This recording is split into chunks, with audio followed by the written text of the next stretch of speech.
Platicábamos hace un momento con el jefe Diego Fernández de Ceballos, donde él propone 11 puntos muy buenos, me parecen excelentes, que ojalá y se pudieran incluir, sí, pero que de plano no creo, y él lo mencionaba muy bien, ¿no? Decía, hay gente que está molesta conmigo, no es el presidente de la República, sé que son funcionarios federales, pero también los propios integrantes del Partido Acción Nacional también están molestos con estos puntos que está proponiendo, y que funcionarían muy bien porque tendríamos la rectoría del petróleo mexicano, que de otra manera, pues simple y sencillamente, como bien lo mencionas, Humberto, sí, nos lo van a arrebatar.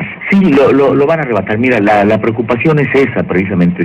Si hubiera confianza en el país de que tenemos una dirigencia patriota, nacionalista, etcétera, etcétera, que va a defender a capa y espada los intereses de la nación, pues no habría problema que en un momento determinado abrieran un poquito la puerta, sí, pero la situación es que no la hay. Sabemos de la veleidad de nuestros gobernantes, sabemos de la historia de los Antonios López de Santana, sabemos de otros, pero también de la voracidad de las empresas que explotan el petróleo y que no se detienen ante nada para poder sacar toda esa riqueza, sí, que ahorita pues es oro todavía, sigue siendo oro negro el petróleo. Sí, fíjate, desde la Primera Guerra Mundial, que está allá en 1914 hasta el 17, en Europa principalmente, pero antes de ella, la Revolución Mexicana, que está allá en el 10, ¿sí? Ya se ven. En 1900 se descubre el pozo petrolero más grande del mundo en su tiempo, y es nada más y nada menos que en el Ébano, San Luis Potosí, en la Huasteca Potosina, ahí muy cerca del Golfo de México. Sí. En todo esto que se vendría descubriendo poco a poco y que resulta ser uno de los manantiales más importantes, pegados toda la costa del Golfo de México, Veracruz, Tabasco, Campeche, etcétera, Tamaulipas, toda la costa del Golfo.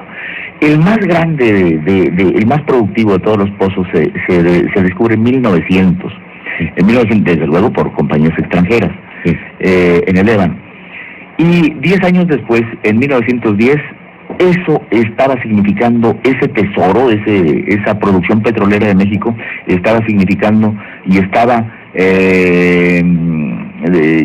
¿cómo se podría decir? Estaba impactando a todas las acciones de la Revolución Mexicana. Del 10 al 20. Yo pregunto, ¿alguien recuerda las grandes acciones guerrilleras, guerreras de la Revolución Mexicana en la costa del Golfo? ¿Alguien recuerda cuándo fue la toma de Poza Rica, por decir algo? ¿La toma de Veracruz? ¿La toma de Coatzacoalcos, de Minatitlán? No, la revolución no pasó por los campos petroleros, y no pasó por una simple y sencilla razón, ¿sí? Porque las compañías petroleras tenían su propio ejército.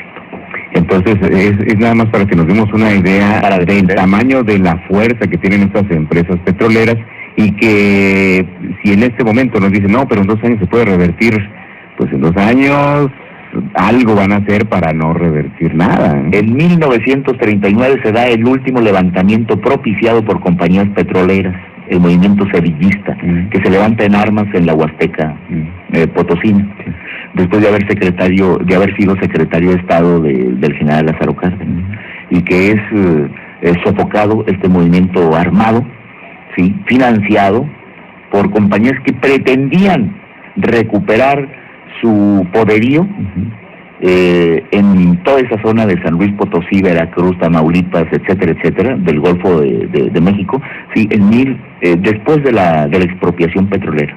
Se levanta Cedillo en armas, el general Saturnino Cedillo, sí. Digo, estas son cosas que están en la historia. Quien quiera saberlas necesita ir a los libros nada más para conocer de lo que son capaces. Se sofocó esta rebelión, pero fue quizá la última de esas proporciones. Ya después vendrían rebeliones como esta, de la que estamos siendo testigos en este momento, rebeliones legislativas, que muy probablemente pues también sigan exactamente la misma estructura política, es decir, el reparto de canonjías, de poderes, y los compromisos internacionales. Así que, pues, aparentemente no se puede hacer absolutamente nada. Esto que propone el jefe Diego, fíjate, si lo hubiera propuesto 20 años antes, como lo estamos viendo todo mundo, de que esto es necesario, Bueno, algunas de las propuestas, ¿verdad? Y además indispensable, desde hace muchísimos años, desde hace varias décadas para Pemex, ¿sí? Si se hubiera hecho, tendríamos una de las empresas más poderosas del mundo y además, como lo visualizó a futuro el general Lázaro Cárdenas, el petróleo y Pemex nos hubieran llevado a ser una potencia nacional en el mundo. Esto de quitar la deuda de millones, 400,000 millones, claro que todo esto tiene a la empresa sometida a la corrupción, al despilfarro y a la a la pérdida, ¿verdad? Pero además a la quiebra. ¿Cómo es que si rescatan a la banca y no rescatan a Pemex? Y no rescatan a Pemex, exactamente, y es una incongruencia, ¿verdad? ¿Sabes por qué? Por una razón, porque la banca tiene propietarios que tienen nombre y apellido, y Pemex es una empresa de todos, y todos no queremos defenderla, pues.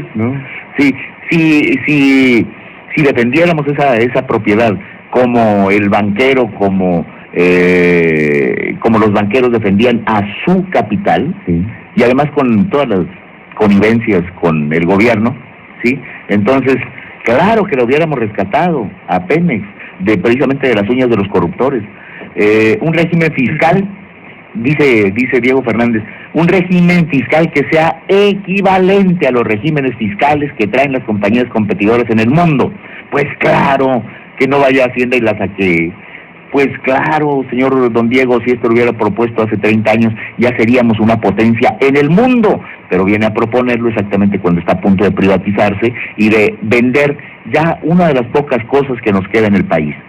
Y además, después de vender los aeropuertos, los puertos, las carreteras, los ferrocarriles, después de haber vendido absolutamente todo lo que era vendible, ya nada más queda Pemex y la Compañía Federal de Electricidad y la Comisión Federal. Es lo único que le queda al gobierno ya vender, pues ahora está a punto de decidirse su remate. Es lo malo. En fin, se nos terminó el tiempo, Humberto. Sí, desafortunadamente, porque de plática tenemos todavía